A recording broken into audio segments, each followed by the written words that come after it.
श्री स्वामी समर्थ.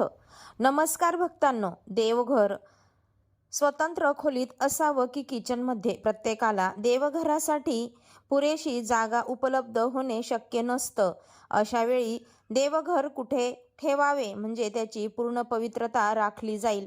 खरं तर किचनमध्ये देवघर ठेवायचे नसते, परंतु कधीकधी अडचण अशी होते की जागा अपुरी असते. सध्या फ्लॅट सिस्टीममध्ये देवघर ठेवण्यासाठी पुरेशी जागा नसते किंवा मग काही जणांचे घर अगदी 2च रूमचे असते.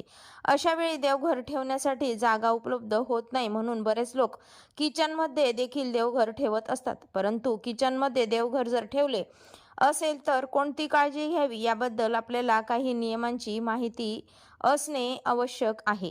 वास्तुशास्त्रानुसार विचार केला तर घराच्या आतील जागेची व्यवस्था खूप महत्त्वाची मानली जाते. घरातील कोणती वस्तू कुठे ठेवली आहे आणि तिचे स्थान कुठे असावे हे खूप महत्त्वाचे ठरते. हॉलपासून तर बेडरूमपर्यंत, काही किचनपासून तर देवघरापर्यंत प्रत्येक स्थान सकारात्मक ऊर्जा घरात कायम राहावी म्हणून महत्त्वाची भूमिका बजावत असतात. आता अनेकांच्या किचनमध्येच देवघर असते. हे बरोबर आहे का? आणि असेल तर कोणत्या नियमांचे पालन करावे हे आपण या व्हिडिओमध्ये पाहणार आहोत.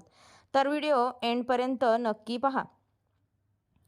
ज्यावेळी आपल्यावर काही मोठं संकट कोसळतात तेव्हा घरातल्या एखाद्या शांत ठिकाणी बसून आपण मन मोकळं करतो, रडतो, अगदी हक्कानं भांडतो. ती जागा असते आपलं हक्काचं देवघर. हिंदू धर्मात देवघरात देवांचं वास असण्याचं महत्त्वाचे स्थान आहे. त्यामुळेच घरात देवांसाठी मंदिर बांधले जाते. घराचे प्लॅन करण्याआधीच देवांचे स्थान निश्चित केले जाते. असे मानले जाते की जर घरात मंदिर असेल तर सकारात्मक ऊर्जा राहते. त्यामुळे सर्वात पवित्र असलेल्या घरातील मंदिरासाठी लोक जागा निवडतात. वास्तुशास्त्रानुसार जर तुमच्या घरातील कोणतीही जागा योग्य पद्धतीने व्यवस्थित नसेल तर वास्तुदोष निर्माण होऊ शकतात. अशा प्रकारे अनेकांच्या घरात जागेअभावी घराच्या किचनमध्येच देवघर उभारले जाते. अशी मान्यता आहे की ज्या ठिकाणी देवघर आहे ती जागा स्वच्छ आणि कोणत्याही व्यसनापासून मुक्त असावी. खरं तर देवघराची जागा घरात वेगळी म्हणजे इतर स्थानांपासून दूर असावी. देवघर अशा जागी हवे तिथे जास्त आवाज किंवा गोंगाट नसेल. देवघर शांत जागी हवे तर तुमचे मन शांत होऊ शकते. तुम्हाला माहीत असेलच, जेव्हा आपले मन अस्थिर असते तेव्हा आपण शांत जागेचा शोध घेतो. अशा परिस्थितीत देवघर खूप महत्त्वाचे आहे. ही घरातील अत्यंत पवित्र वास्तू आहे. तिथे दररोज पूजा पाठ, धार्मिक अनुष्ठान, ध्यानधारणा केली जाते. देवघर म्हणजे आध्यात्मिक ऊर्जा आणि सकारात्मकतेचे स्तोत्र मानले जाते. त्यामुळे देवघरासाठी अशी जागा हवी जिथे आध्यात्मिक ऊर्जा वाढेल. 2. वास्तुशास्त्रानुसार देवघर अशा ठिकाणे हवी जी जागा शांत आणि स्वच्छ असेल, ध्यानधारणा आणि प्रार्थनेसाठी अनुकूल असेल. 3. देवासाठी ईशान्य दिशा सर्वोत्तम मानली जाते, कारण ही दिशा ऊर्जेच्या नैसर्गिक प्रवाहाशी सुसंगत असते. सध्याच्या सिस्टीमनुसार घरात अनेक जण देवघर वेगळ्या रूममध्ये बांधतात. वेगळे रूम बनवणे ते असे जागा कमी असल्याने शक्य होत नाही. तर काही जण हॉल किचनमध्ये देवांचे स्थान बनवतात. देवांचे ते ठिकाण पवित्र मानून तिथे त्यांची स्थापना केली जाते. त्यांची रोज पूजा केली जाते. खरं सांगायचं तर वास्तुशास्त्रानुसार स्वयंपाकघर हेच देवांचे पवित्र स्थान आहे, कारण स्वयंपाकघरातून आपल्याला आरोग्य, चव आणि सौंदर्य मिळवता येते. अशा वेळी जर तुम्ही किचनमध्ये मंदिर बांधत असाल तर किंवा ठेवत असाल, वास्तूच्या आणि नियमांची काळजी घेणे आवश्यक आहे. या संदर्भात आपण काही महत्त्वाच्या गोष्टी पाहणार आहोत. देवघर आणि स्वयंपाकघर कधीही एकत्र नसावे, कारण किचन अग्नितत्वाशी संबंधित असते. त्यामुळे देवघरातील सकारात्मक ऊर्जा बाधित होऊ शकते. देवघर म्हणजे शांतता तर किचन म्हणजे अग्नी. हे दोन्ही विरोधाभास आहेत हे तर आपल्याला माहीतच असेल. याशिवाय पूजेचे स्थान किचनपासून वेगळे ठेवणे आवश्यक आहे, कारण किचनमध्ये स्वयंपाकाच्या प्रक्रियेतील गोंधळामुळे पूजेची पवित्रता प्रभावित होऊ शकते. स्वयंपाकघर हे घरातील एक असे स्थान आहे जिथे अन्न तयार होते. त्यासाठी विविध पदार्थ आपण वापरतो. वारंवार तिथे काही ना काही शिजवले जाते. तसेच काही घरात मांसाहार देखील केला जातो. यामुळे किचनमध्ये अशुद्धता राहू शकते किंवा त्याचा परिणाम थेट देवघरातील ऊर्जेवर होऊ शकतो. किचनमध्ये सर्व प्रकारचे अन्न बनवले जाते आणि जर त्या ठिकाणी पूजेचे स्थान असेल तर मंदिराच्या पवित्रतेवर याचा परिणाम होऊ शकतो.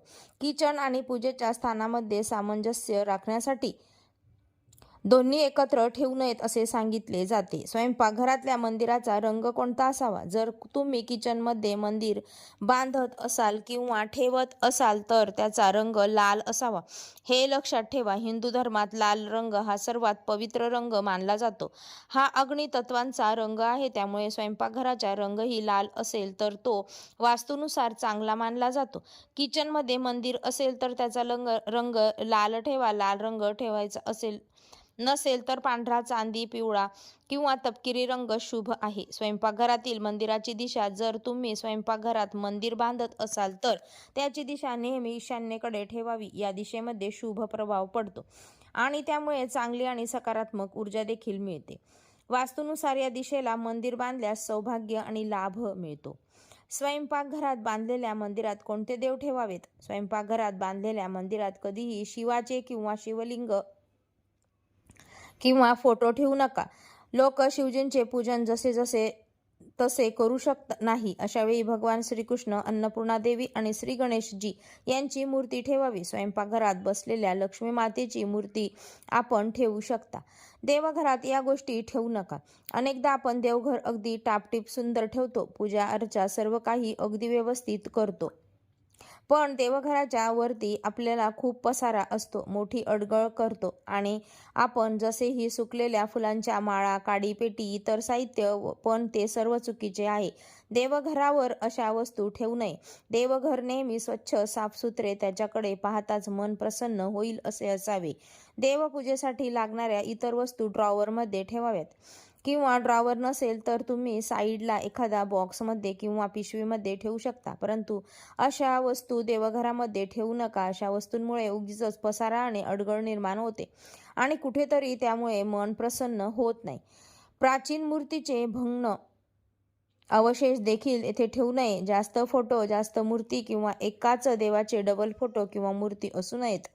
जसे की अनेकदा गणपतीच्या आपल्याकडे अनेक मूर्ती असतात कारण अनेक जण आपल्याला गणपतीची भेट देखील देतात. तुम्ही सर्व मूर्ती देवघरात ठेवू नका.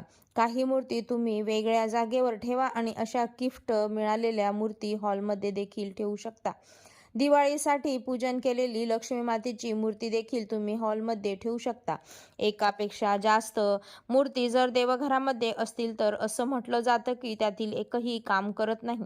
त्यामुळे एका देवाची एकच मूर्ती देवघरामध्ये असावी. किचन आणि देवघर एकत्र ठेवले तर पूजा करताना अडथळा येऊ शकतो. किचन हे एक असे स्थान आहे जे नेहमी क्रियाशील असते, जिथे काही ना काही सुरू असते, तर पूजा करताना शांत वातावरणाची आवश्यकता असते. किचनमध्ये होणारे आवाज किंवा सुगंध पूजा करताना तुम्हाला विचलित करू शकतात. वास्तुशास्त्रानुसार किचनमध्ये ऊर्जेचा प्रवाह गतिशील असतो आणि तिथे सतत हालचाल होत असते. देवघरासाठी महत्त्वपूर्ण असणारी शांतता आणि सकारात्मक ऊर्जा त्यामुळे बाधित होऊ शकते. त्यामुळे किचन आणि देवघर एकत्र ठेवू नये. आणि कारणामुळे देवघर जर किचनमध्ये असेल तर वास्तुशास्त्रानुसार ते योग्य नाही. असे केल्याने मंदिराची पवित्रता बाधित होऊ शकते आणि यामुळे घरात वास्तुदोष निर्माण होऊ शकतात.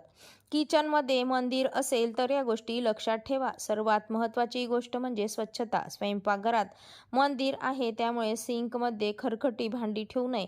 शूज, चप्पल घालून स्वयंपाकघरात कधीही प्रवेश करू नका. बऱ्याच महिलांना सवय असते की घरामध्ये देखील चप्पल घालतात. अशा वेळी स्वयंपाकघरात जर तुम्ही देवघरात ठेवले असेल तर स्वयंपाकघरामध्ये चप्पल घालून प्रवेश करू नका. जर कोणी स्वयंपाकघरात अन्न शिजवतो तो सर्वप्रथम देवाला अर्पण करतो. स्वयंपाकघरात सात्विक अन्न शिजवावे लागेल हेही लक्षात ठेवा. स्वयंपाकघरामध्ये देवघर न ठेवण्याचे मूळ कारण म्हणजे स्वयंपाकघरामध्ये मध्यवंस, मच्छी हे पदार्थ शिजवू नयेत आणि मासिक पाळीमध्ये स्त्रियांची सावली देवघरावर पडू नये. मासिक पाळीमध्ये स्त्रियांना स्वयंपाकघरात काम करावे लागेल तर अशा वेळी वारंवार त्यांची सावली देवघरावर व देवघराच्या पडत असते, जे पूर्णतः चुकीचे आहे. मासिक पाळीमध्ये स्त्रियांची सावली देवघरावर पडू नये म्हणून स्वयंपाकघर देवघरामध्ये असू नये. सावली देवघरावर पडावी नाही यामुळे अडलेली असेल तर ठीक आहे, म्हणजे देवघर ज्या कोपऱ्यात आहे या कोपऱ्यामध्ये तरी निदान त्या स्त्रीचे फिरू नये. देवांच्या मंदिराच्या विरुद्ध दिशेला गॅस ठेवू नये, जेणेकरून देवाकडे पाठ फिरवून अन्न शिजवू नये. पूर्वीपासूनच आपण ऐकत आलेलो आहोत की देवाकडे पाठ करून बसणे अगदी त्याच प्रकारचे देवाकडे पाठ करून अन्न देखील शिजवू नये. खरं तर किचनमध्ये देवघर नसावे याचा शास्त्रीय कारण म्हणजे आपण देवाला दिवा लावत असतो आणि हा दिवा चालू राहत असतो आणि किचनमध्ये सिलेंडर असतात. दिवा चालू असल्यामुळे जर चुकून सिलेंडर लिकेज असेल, काही प्रॉब्लेम होत असेल तर धोका निर्माण होऊ शकतो. म्हणून किचनमध्ये देवघर ठेवत नाहीत. पण काही कारणास्तव जर देवघराची जागाच नसेल तर काही जण किचनमध्ये देवघर ठेवतात. पण वेळोवेळी या गोष्टींची देखील काळजी घेतली पाहिजे की ज्या किचनमध्ये देवघर आहे, सिलेंडर गॅस अथवा सिलेंडर गॅसची पाईप सर्व काही व्यवस्थित आहे, तसेच या किचनमध्ये फक्त सात्विक अन्न शिजवलं पाहिजे आणि त्या घरात असणाऱ्या स्त्रियांची मासिक पाळीमध्ये सावली देखील देवघरावर पडू नये. अशा प्रकारे तुम्हाला समजले असेल किचनमध्ये देवघर का नसावे आणि असेल तर कोणत्या नियमांचे पालन केले पाहिजे ते तुम्हाला समजले असेल. हा माहितीपूर्ण व्हिडिओ तुम्हाला आवडला असेल तर व्हिडिओला लाईक आणि नक्की करा, तसेच चॅनलला सबस्क्राईब करायला विसरू नका. धन्यवाद. श्री स्वामी समर्थ.